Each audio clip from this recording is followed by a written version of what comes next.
Wait till you hear this. Glastonbury Tor has long been a place of myth, legend and mystery. Rising from the Somerset Levels, this hill, crowned with the tower of St Michael's Church, has attracted the curious-minded folk for millennia.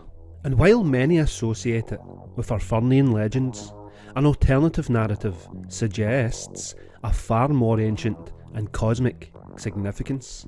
That the Tor is a resting place of Kronos, the titan of time and chaos, and also identified with the planet Saturn. And perhaps this symbolic burial on Glastonbury Tor, created when Saturn's light was cast into deep space, Tartarus in Greek, and perhaps it was a spell to get the ancient central sun to rise again, an attempt to use old methods that no longer worked because of the loss of the golden epoch, the age of Saturn. This interpretation draws upon mythology, geography and esoteric traditions, weaving a story of a sleeping god trapped beneath the hill, awaiting his reawakening. Plutarch, the ancient Greek historian, according to Plutarch, Kronos was said to be imprisoned beneath an island in the British Isles. This aligns intriguingly with the geography of Glastonbury Tor, which, before the levels were drained for agriculture, was an island surrounded by water, known as the Isle of Avalon. It was a place shrouded in mist and mystery.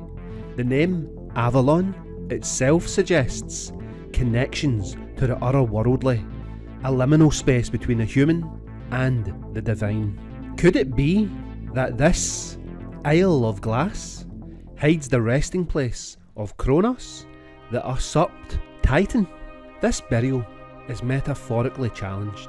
It is a symbol of the loss of the golden epoch, and Saturn doesn't lie beneath the Tor, but instead is buried in time itself. Kronos in Greek mythology, Saturn in Roman mythology.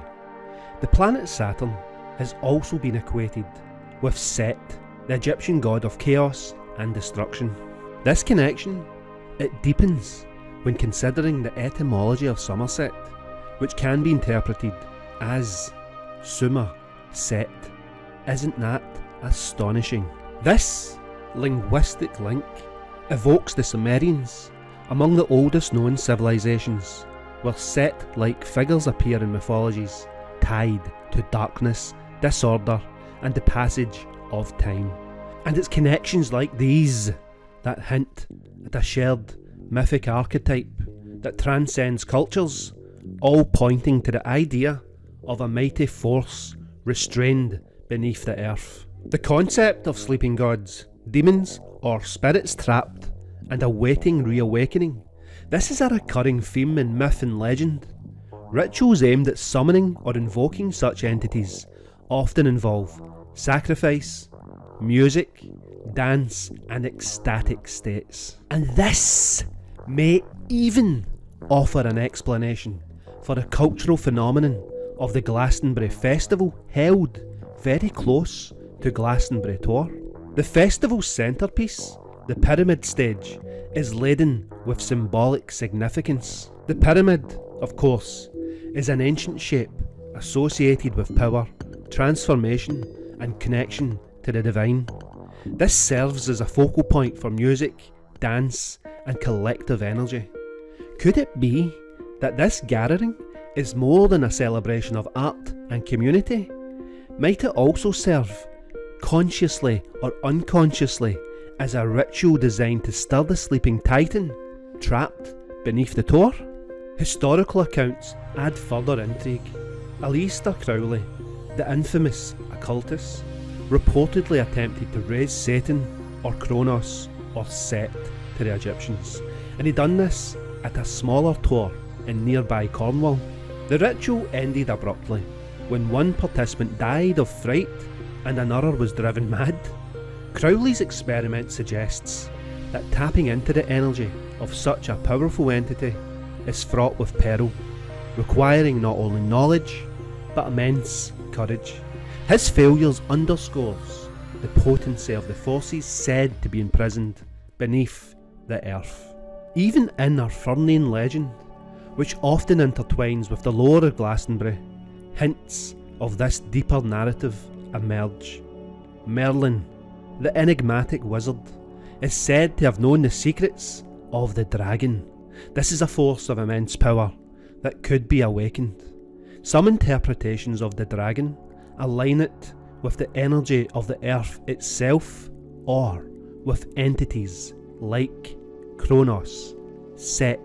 The Tor's association with dragons, ley lines and earth energies, this adds another layer to its mythic significance. The notion that Glastonbury Tor might be a prison for Kronos, this invites contemplation of its broader symbolic and spiritual implications. Kronos embodies time.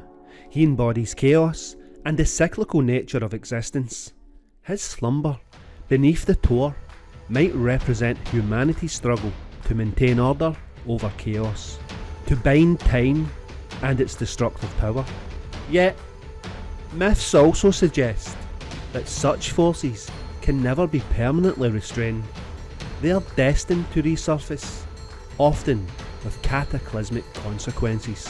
Whether one views Glastonbury Tor as the resting place of a titan or as a powerful symbolic site, its mystique endures. The many layers of mythology, the many layers of history and esotericism that surround it invite endless exploration.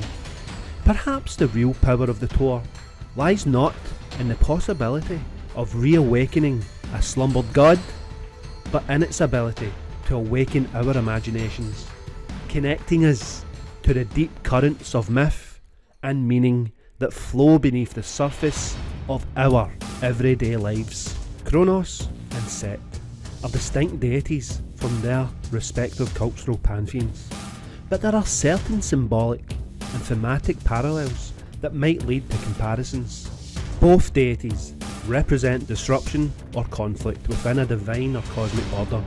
Kronos disrupts the generational hierarchy by overthrowing his father, and Set disrupts harmony by killing Osiris. While Set is more clearly associated with chaos and hostility, Kronos, a more cyclical role, is tied to time, order and renewal. Both are seen as forces of destruction, but with a role in cosmic balance. Set fights chaos and defends Ra at night, while Kronos, his actions, set the stage for a new divine order. The link between Glastonbury Tor and Kronos is likely allegorical. Some esoteric traditions, like those in Western occultism, see Glastonbury Tor as a spiritual or symbolic centre of the world, tied to mythological archetypes. Kronos, as a figure of time and cycles, could be associated symbolically with this place due to its legendary connections to renewal, transformation and sacred geography. And remember, according to the ancient Greek historian Plutarch, Kronos was said to be imprisoned beneath an isle in the British Isles, and this aligns intriguingly with the geography of Glastonbury Tor, which, before the levels were drained for agriculture, was an island surrounded by water. But what do you guys think about this? Comments below. And as always guys, thank you for watching.